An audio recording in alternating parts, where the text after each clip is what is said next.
quiero hablar del señor al que descubrí, del que sé muy poco. Esto es lo peor del asunto. Hay muy poca información de él, y de lo que más me interesaba a mí, de lo que más me llamó la atención por las características de su pintura, no encontré ni un dato, pero ni uno. Entonces, más o menos yo trato de sacar mis conclusiones, pero como digo, hay que tener cuidado con eso.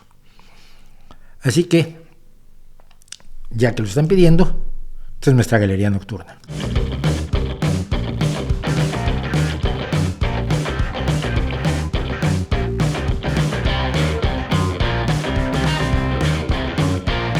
Gracias por acompañarnos en nuestra galería nocturna, y hoy vamos a hablar de un señor al que seguramente no conocen. Si lo conocen, qué bien, que se llama Domenico Fetti. Y Domenico Fetti es un pintor de origen romano, o sea, nacido en Roma, hijo de un pintor más desconocido todavía que él, que era Pietro Fetti, y que me dejó impresionado. Y les voy a decir por qué. Él vive y es que no lo tenía yo, de 1589 a 1623. 89, 99, 09, 19, no demasiados años, por cierto. Es un pintor barroco que yo no sabía que existía, hasta que el otro día veo este cuadro. Y me enamoré del cuadro y me enamoré de la muchacha. El cuadro se llama Muchacha Dormida, lo cual evita interpretaciones excesivas. Me parece delicioso, me parece dulce, me parece tierno, me parece que la luz es prima hermana de las luces de Caravaggio, que a mí me encantan, que todo el mundo lo sabe, que en mi fotografía traté siempre de usar la luz con el dramatismo de Caravaggio, porque finalmente la fotografía es luz. La misma foto con 4 iluminaciones distintas son 4 fotos totalmente distintas. Me encantó la pose, me encantó la suavidad del personaje. Creo que es además su hermana, de quien vamos a hablar al final, la modelo. Y ese es el punto de los modelos, porque parece claramente una persona real. En el Renacimiento hay mucho de, cuando no estás haciendo retratos, mucho de usar personajes estándar, ¿no? O sea, personajes inventados por el propio pincel del pintor. Y es algo que creo yo que no ocurre aquí. Bueno, Pietro Fetti fue conocido también como el mantuano o mantovano porque trabajó muchísimos años en Mantua. Al parecer, y esto me divierte muchísimo, en 1622 tuvo un problema en Mantua muy grave, al parecer por un partido de fútbol. En serio, lo he encontrado en 2 o 3 sitios, no tengo más datos, hay muy pocos datos sobre este personaje, así que pues, fue a Venecia, donde vivió el resto de su vida y donde murió. ¿Qué es lo poco que sé? Lo poco que sé es que pasó por varios estilos. Es decir, usó estilos manieristas, usó el estilo barroco, o es uno de los iniciadores del barroco, y al mismo tiempo es alguien que se interesa mucho por la pintura de géneros, que sobre todo tiene su gran momento en los Países Bajos, en la época del siglo XVII, fines del siglo XVII, principios y mediados del siglo XVII, cuando los pintores neerlandeses, y los hemos visto aquí, hemos hablado mucho de ellos, empiezan a pintar a la gente común y corriente, porque no necesitaban, sobre todo cuando hicieron la República de las siete provincias de los Países Bajos, pues no tenían reyes para pintar, ¿no? Y como eran calvinistas, pues tampoco pintaban cardenalotes y papas y obispos.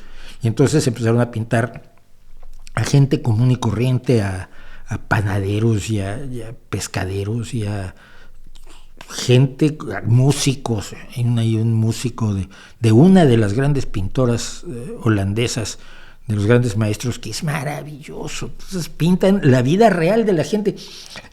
Cuando el pueblo entra en los cuadros donde antes solo podían estar figuras o mitología clásica o escenas bíblicas o las élites religiosas, políticas y militares.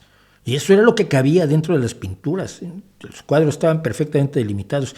Y es con los holandeses cuando las masas de gente común y corriente, como usted y como yo, rompen los bordes de las pinturas y se meten allí. Sí, había pintores como el Bosco que hicieron cosas maravillosas, aquellos niños jugando, es uno de los cuadros que más me gusta a mí en la vida, pero en general la gente común y corriente, como esta chica, ¿qué hace? Está durmiendo, pero ¿qué virgen es? No es ninguna virgen. Bueno, entonces la hija de un famoso comerciante o de un conde, de un duque. No, es una chica que está durmiendo y es bonito el cuadro. Eso es maravilloso. Y mucho de eso hizo Fetti. No tengo muchos más datos de él. Les voy a decir qué es lo que a mí me llama la atención. Aparte de que sí, efectivamente tiene influencia de Caravaggio, aparte de la influencia de los grandes maestros holandeses, o por lo menos eso dicen los que saben, los modelos que usa son personas. Y se nota. Y me llama muchísimo la atención porque podía no hacerse esto.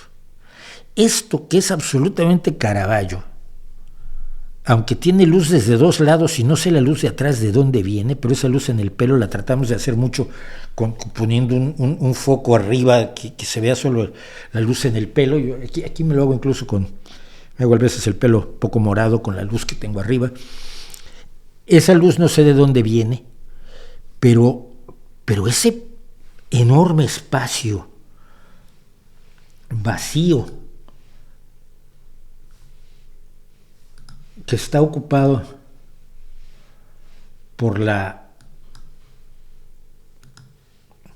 ese espacio vacío que está ocupado por la sombra de esta mujer, me parece absolutamente impresionante. Es lo que se llama en pintura, en composición, el espacio negativo, el espacio donde no hay nada, sin embargo es importante. Es importante porque destaca la sombra de la mujer, es importante porque la rodea, es importante porque te lleva como en un embudo de luz a que te fijes en ella y en lo que está haciendo. Esta es la parábola del dracma perdido, según él.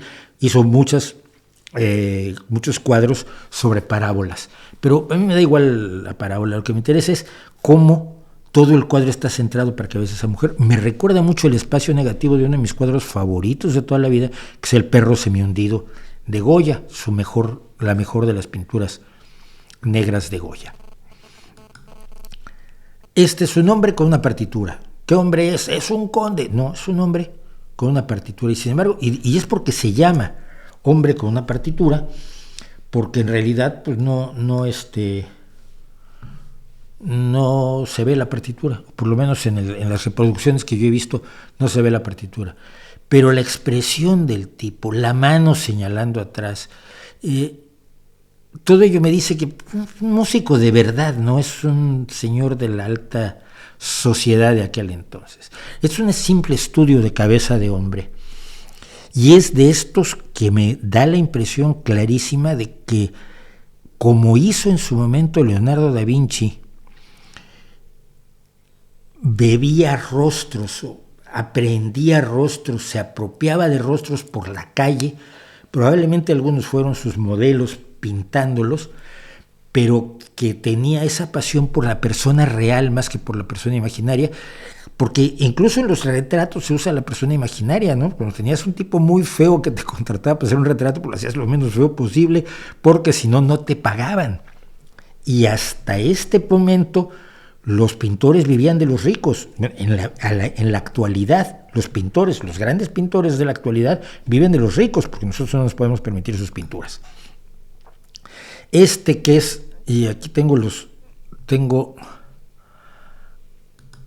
nombres de es Santo Tomás. Este es un Santo Tomás que me dice claramente que es una persona que conoció probablemente en la calle.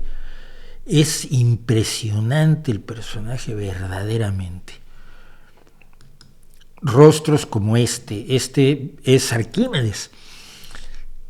nos está pintando al filósofo Arquímedes representado como por un actor con un modelo que me parece real, y nuevamente con la luz, esta luz caravallana que resalta al personaje y hunde todo lo demás en las sombras para que salga del cuadro lo que quiere el pintor que se vea.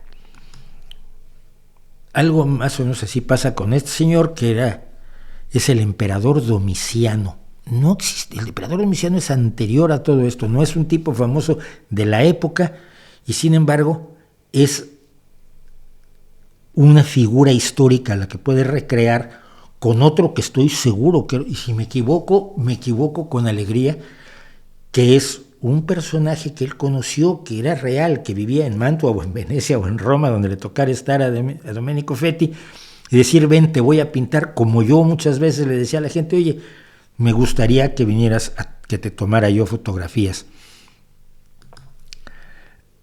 A mí me gustan las Magdalenas penitentes, y como todo el mundo sabe, hay una Magdalena de Tiziano que no es de Tiziano, que es uno de los cuadros que más me gusta a mí, un cuadro que descubrí en los museos vaticanos, absolutamente impresionante. Esta es una Magdalena penitente que se parece mucho a la chica dormida del principio, y por lo tanto, insisto, creo que es su hermana.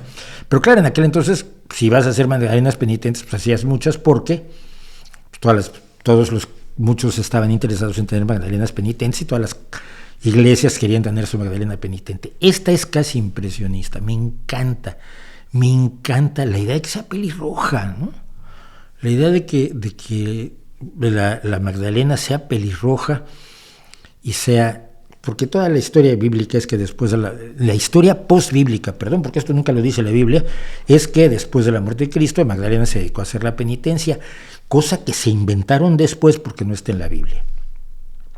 Este es un poeta clásico, no es ningún poeta en concreto, y nuevamente me da la idea de ser un modelo real, un modelo. Y a todos sus modelos los trata con un enorme cariño. Si son personas reales que sentó a pintarlas, los trata con un enorme cariño y respeto, ¿no? Las manos son maravillosas para un pintor menor, que se supone que es Domenico Fetti. Para un pintor menor, y desde mi ignorancia pictórica, yo soy un disfrutador del arte, no soy un experto en arte. Esas manos me parecen extraordinarias, más la que está sosteniendo el libro incluso que la que está sosteniendo la pluma. Me encanta. Y este San Carlos Borromeo, o Luigi el que lleva pescados en el carro a vender, y que le dije: ven que te voy a pintar. Es tan real, está tan lleno de las imperfecciones normales, comunes y corrientes de todos los seres humanos, que no solían tener las pinturas anteriores, que me parece absolutamente adorable. La mano es otra cosa preciosa aquí. Y este ya es el delirio. Se supone que es el filósofo cínico Crates. Te creo que es una representación del filósofo cínico Crates a cargo de alguien que era muy especial. Y nuevamente tenemos la mano señalando. Yo tengo un vicio, cuando pongo la mano así, tengo el vicio de dejar el dedo índice señalando, no sé por qué luego me tengo que cambiar las fotos, porque sí lo hago, sobre todo con la derecha. Pero el que tenga las manos señalando probablemente signifique algo, porque también hay cosas que significan cosas, sobre todo en la pintura religiosa sí hay una serie de códigos claros de las pinturas que nos dicen qué santo es cada cual, porque cada uno tiene sus rasgos, sus códigos, que nos indican que ese es Santo Tomás, y aquel es San Agustín, y aquel es Santiago el Menor. Pero en este caso, si algo significa la mano, no lo sé, pero sí me interesa mucho, siendo un filósofo cínico, qué hace aquel personaje allá atrás que pasa encorvado, como no teniendo que ver con el asunto. Este es maravilloso, este es una persona tratada con un enorme cariño. Es San Pedro penitente. Ya saben que la penitencia le gusta mucho a los religiosos, a los cristianos sobre todo. Es San Pedro penitente, pero ni parece muy penitente, ni parece más que una persona mirando a su pintor. Casi a veces como diciendo: ya acabaste. Son cosas que me imagino, por supuesto, que si algún crítico de arte serio me escucha, me va a pegar hasta con el arenero del gato. Este es el retrato de un actor. Lo dice quizás el hecho que tenga una máscara en la mano, pero lo dice también toda la actitud del personaje. No sé, a mí me suena más a un actor que a un conde o a un duque o a un príncipe o a un gran comerciante como los Sforza. Tenemos este otro que es Santiago el Mayor, que también tiene este rasgo. Me encanta la luz. Las manos que tiene el sujeto, el pintor, son impresionantes de verdad. Esta me gusta muchísimo porque además tiene una relación estrechísima con el rock, porque es la escalera de Jacob. Y la escalera de Jacob es la escalera al cielo. La escalera al cielo en un pasaje bíblico muy interesante que, si me dicen que no tuvo nada que ver con la inspiración de Stairway to Heaven de Led Zeppelin, yo les digo que sí, para no discutir, porque evidentemente la escalera al cielo de Led Zeppelin tiene que tener relación con la historia de la escalera de Jacob. Y siempre hay que recordar que en el rock hay una escalera al cielo y una autopista al infierno.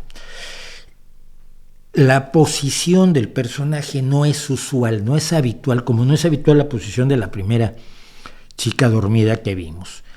La luz roja de abajo me llama mucho la atención. El perro, ¿por qué está un perro ahí con Jacob? Yo no recuerdo que salgan perros en la Biblia. Me la he leído varias veces, pero igual he olvidado que haya perros en la Biblia, porque yo siempre he dicho que si finalmente resulta que existiera el paraíso, tiene que estar lleno de perros.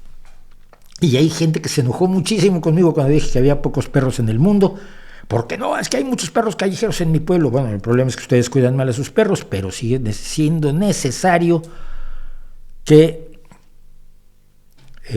haya más perros en el mundo.